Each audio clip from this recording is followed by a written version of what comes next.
Assalamualaikum warahmatullahi wabarakatuh, sahabat Islam.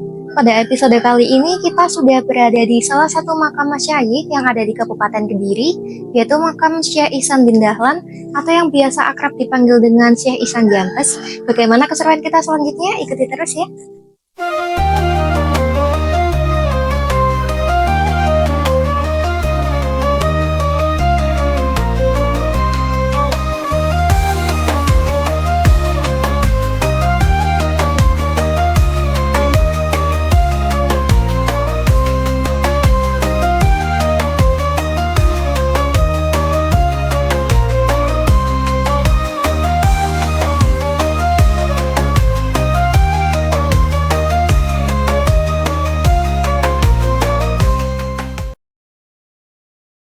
Desa Putih, Kecamatan Gampeng Rejo, Kabupaten Kediri, merupakan salah satu tempat seorang masyayikh berada, yaitu Syekh Ihsan bin Dahlan.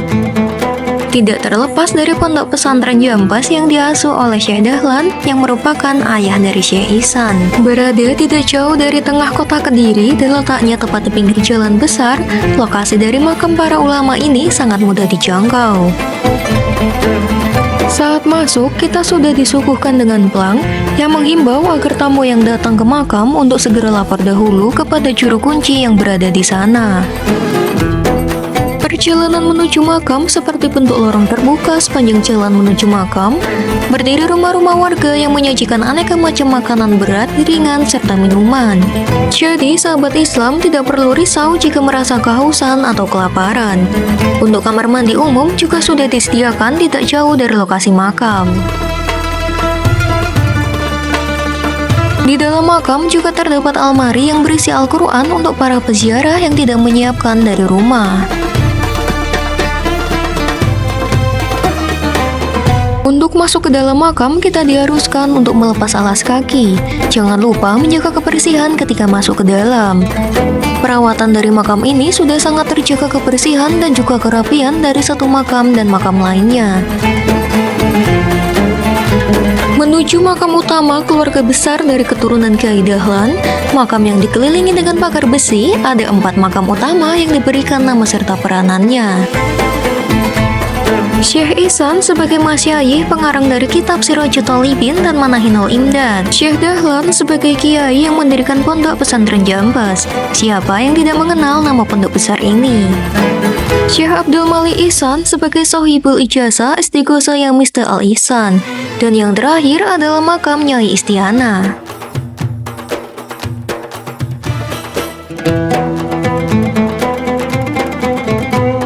Syekh Ihsan merupakan wali besar dan sebagai seorang pengarang kitab Sirajul Talibin. Kitab yang sudah mendunia hingga saat ini, kitab Sirajul Talibin masih diajarkan di Kairo, Mesir. Sebagai mata kuliah dalam jenjang pendidikan setara dengan strata 2. Sebelumnya, tidak ada yang mengetahui bahwa Syekh Ihsan merupakan pengarang dan kitab Sirajul Talibin tersebut. Hal itu membuat masyarakat tidak mengetahui bahwa di sini letak dari makam Syekh Ihsan. Namun, dalam 5 tahun terakhir ini, makam sudah mulai ramai pengunjung. Hal itu dikarenakan beberapa waktu lalu terdapat pengajian Zikrul Ghafilin di tempat ini. Yang akhirnya membuat semua orang tahu bahwa letak makam dari pengarang kitab tersohor itu ada di sini.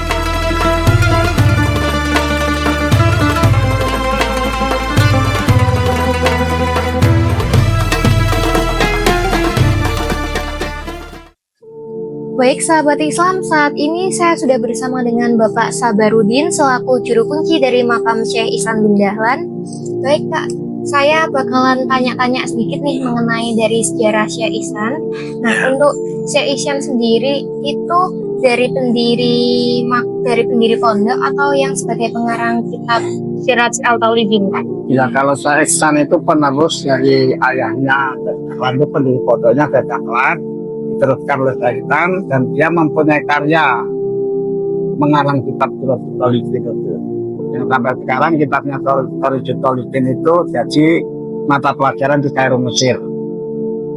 Jadi sana bisa mempelajari kitab Sirajul Talibin itu minimal S2 baru boleh mempelajari itu di Kairo sana. Jadi kitab Sirajul Talibin memang mendunia. Sampai sekarang belum ada yang menandingi.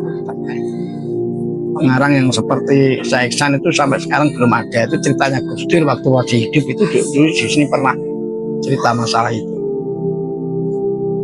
Nah, untuk makamnya sendiri itu kan di sebelah makam Syekh Ihsan kan juga ada beberapa makam, Pak. Ya. Nah, itu bisa dijelaskan makam milik siapa saja? Ya, itu kan yang di dalam pagar itu kan ada 7 makam. Ya. Ya, 7 yang sebelah timur sendiri itu pakliknya yang bernama Syekh Abdul Rauf yang dulu punya pondok di daerah Minggiran, di Nangun Minggiran. Itu meninggal dibawa ke sini. Nah, terus yang sebelahnya lagi itu Pak D-nya Syekh Ihsan. Yang sebelahnya Syekh Ihsan itu, sebelah timurnya Syekh Ihsan itu Pak D-nya, kakaknya Syekh Abdul Dahlan itu. Jadi Syekh Mubarak namanya. Terus Syekh Ihsan yang hitam 3 itu Syekh Ihsan, terus Syekh Ihsan, Syekh Dahlan, Syekh Abdul Malik Ihsan. Jadi ini Syekh Dahlan ini pendiri pondok, ini pengarang kitab Sirajutul Libin, ini putranya Syekh Ihsan ini. Putra Syekh Ihsan itu Kak. Dari Syekh Dahlan. Ya, cukup Syekh Dahlan ini Syekh Abdul Malik Ihsan, kalau dulu panggilannya Gus Malik. Yang sekarang mempunyai tinggalan punya Istighosah ya Misdai. Itu yang mengarang Syekh Abdul Malik ini. Sampai sekarang sudah mendunia ini, termasuk Syekh Abdul Malik itu punya Istighosah yang diamalkan oleh para pondok-pondok di mana-mana, sampai Indonesia terutama sudah hampir semuanya ada itu. Istighosah ya Misdai yang di sini diamalkan tiap malam Minggu Kliwon. Nanti 8 sekali di sini. Kalau di daerah lain-lain di mana-mana banyak itu, sudah di daerah Kediri Raya, terus daerah itu banyak itu Istighosah ya Misdai yang mengembangkan juga anak cucunya ini.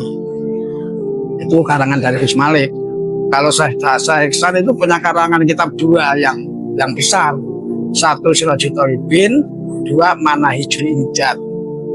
Terus ada lagi yang mengarang kitab Irsadul Ikhwan, itu yang membahas masalah rokok dan kopi. Itu juga karangannya Syekh Ihsan. Itu banyak sekali itu para mahasiswa yang bertanya masalah itu Irsadul Ikhwan itu dari mana, itu kan banyak yang memakruhkan kan orang merokok itu. Kalau Syekh Ihsan bisa makruh bisa tidak, karena itu tinggal orangnya yang memakai kan. Ceritanya begitu. Ya. Baik, itu biasanya untuk para peziarah, kayaknya kalau ziarah ke sini itu ada hari-hari khusus atau pada umumnya setiap hari? Kalau masalah ziarah itu di sini bebas, tiap hari tiap waktu. Jadi nggak ada istilahnya harus jam sekian, harus hari ini, nggak ada. Jadi bebas. Kalau yang paling banyak penziarah di sini itu kebanyakan hari malam Sabtu, malam Minggu, Minggunya pagi, itu hari liburan. Pokok tiap ada hari Minggu, hari libur itu biasanya banyak yang ziarah. Maksudnya kan anak-anak yang bisa ditinggalkan sekolah prai itu kan, mau bekerja prai itu banyak yang berziarah di sini. Jadi nggak khusus hari Minggu atau malam Minggu, enggak. Jadi yang paling banyak itu hari libur, hari waktu liburan sekolah, waktu liburan umum, itu banyak sekali yang ziarah di sini. Banyak rombongan bis-bis yang masuk di sini. Ya, untuk pertanyaan yang terakhir ya Pak, Ya. Kesan Bapak serta amanat Bapak untuk masyarakat tentang makam Syekh Ihsan bin Dahlan ini bagaimana Pak? Kalau ziarah di makam Syekh Ihsan itu karena Syekh Ihsan itu termasuk waliullah yang besar, istilah tingkat dunianya. Itu kita ya harus 1 jaga ketertiban, 2 kesopanan, 3 kita kalau ziarah ke situ kan ya, harus mempunyai niat yang baik. Jangan sampai kita mempunyai niat yang nggak baik, nanti akhirnya efeknya di kita sendiri gitu. Jadi saya sebagai juru kunci di sini itu menyarankan kalau ada orang ziarah di sini ya harus istilahnya gimana ya, seperti kita mau ke orang tua yang istilahnya banyak ilmunya, kan 1 sopan, disiplin, kita harus jujur apa adanya, kita minta Allah dengan lantaran Syekh Ihsan Syekh Dahlan. Jadi kalau kita mempunyai niat yang seperti itu, insya Allah apa yang dihajatkan kita itu insya Allah terkabul oleh Allah. Jadi Mbak sendiri untuk meliput ini, seandainya itu dapat ridho dari Allah, semoga apa yang ditujukan oleh mbak-mbak ini bisa sukses dan bisa terjadi amal baik kita untuk semuanya, sama memberikan berita-berita kepada orang lain yang belum mengerti tentang Mbah Iksan. Sebab ziarah yang di sini itu mulai rame, istilahnya mulai ada Gusmi waktu kesini dulu mengadakan Tikul Gobilin di sini, terus akhirnya banyak yang kenal dengan Mbah Iksan. Semuanya dulu sebelum ada rame-rame, ada Istighosa, ada Tikul Gobilin, itu masih sepi. Jadi belum tahu kalau Syekh Iksan itu pengarang kitabnya yang katanya kitab sudah tersiar di mana-mana. Tapi banyak orang yang belum tahu kalau Syekh Iksan itu pengarangnya kitab yang di sini itu belum tahu. Jadi baru paling tidak kurang lebih 5 tahunan ini baru penziarah itu banyak sekali ke sini karena tahu karangannya Syekh Iksan itu ini. Dulunya dikira itu karangan orang Mesir. Jadi kan Mbah Iksan itu kan hebatnya, itu kan ilmunya berkah itu karena apa? Mbah Iksan itu kalau ketekanan orang luar, orang Arab, orang Jerman, pokoknya orang luar negeri yang omongannya bukan seperti Jawa gini lah. Mbah Iksan itu ngomong Jawa tapi sana semuanya paham. Itu makanya dikatakan ilmu berkah itu karena di situ. Jadi Mbah Iksan itu ngomong seperti kita ini ya, Esperono, tapi sana bahasa Mesir, bahasa Jerman, bahasa Inggris semuanya paham. Mbah Iksan sendiri nggak bisa bahasa Arab tapi bisa mengarang kitab Arab, tulisan Arab gitu, kan hebat itu. Iya. Gitu. Nah, untuk Mbah Iksan sendiri itu lahirnya di mana, Pak? Di Jampes. Oh, di Jampes Iya, ini, di Jampes. asli sini ya? Asli Mbah Iksan sana. Jadi sebelumnya waktu Mbah Isti'anah itu kan yang sebelah kan hitam-hitam, terus ada sebelahnya itu Mbah Isti'anah itu ibunya Sayyidah Dahlan. Itu dulunya tempatnya di makam dekat makam Gusmi itu di Ngadi sana.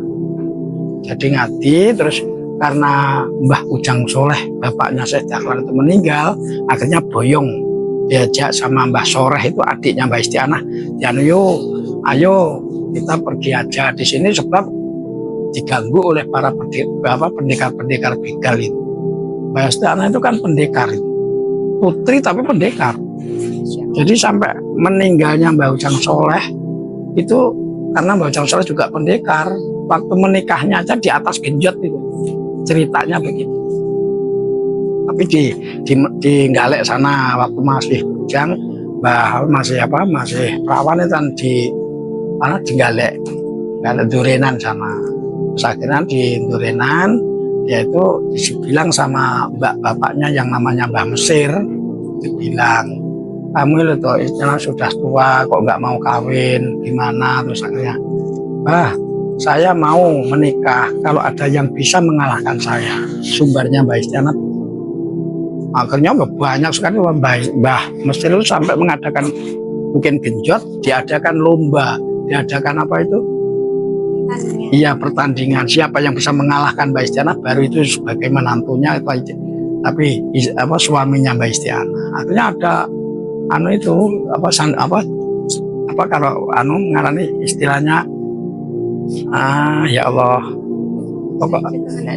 iya akhirnya itu loh pertandingan sandiwara apa istilahnya lomba itu loh itu lomba silat itu. Akhirnya yang datang itu juga begal semua itu ikut semuanya kalah sama Mbah Isti'anah. Akhirnya Mbah Ujang Soleh itu dari Gunung Jati sana, dari daerah Cirebon sana, saat datang ke situ baru naik Mbah Isti'anah bilang, inilah suami saya, ini jodoh saya. Jadi belum tanding sudah langsung diijabi di atas genjot. Itu ceritanya Mbah Isti'anah menikah sama Mbah Ujang Soleh, bapaknya Sayyidah Dahlan. Terus akhirnya setelah itu mereka Mbah Ujang Soleh itu ya sering ke sana, ke Ngadi, terus akhirnya meninggal di Galek Mbah Ujang Solehnya. Makanya di sana di Mbah Mesir sana di Trenggalek Semarum itu Durenan Trenggalek. Setelah itu Mbah Isti'anah boyong ke sini bertempat di pondok Jampes itu. Dulunya bukan Jampes itu, pondoknya itu dulunya Jaten. Jadi karena berhenti di situ cuma ada pohon jati, di pasangan cuma dikasih berak itu untuk rumah waktu itu sebelum ada pondok sekarang itu. Jadi ceritanya begitu. Saya belum ada itu. Mbah Iksan saya meninggal saya belum ada. Terus akhirnya ya itu, terus Mbah Dahlan setelah jadi anak kecil di situ dikelola sama ibunya Mbah Isti'anah, punya adat bahwa 3, jadi Mbah Mubarok, Mbah Dahlan, Mbah Abdul Raub, sama ya itu Mbah Dahlan, Mbah Dahlan, Mbah Mubarok, Mbah Dahlan, Mbah Abdul Raub, sama Mbah Khozin yang di Bendo itu, Pondok Bendo Pare. Ya itu adiknya Syekh Dahlan, keturunan dari Mbah Isti'anah. Nah setelah itu terus Mbah Khozin, Mbah Dahlan mondok di Bangkalan Madura. Mbah Khalil itu setelah itu dapat ilmu yang akhirnya di sana nggak boleh mondok, suruh pulang lagi sama Mbah Khalil.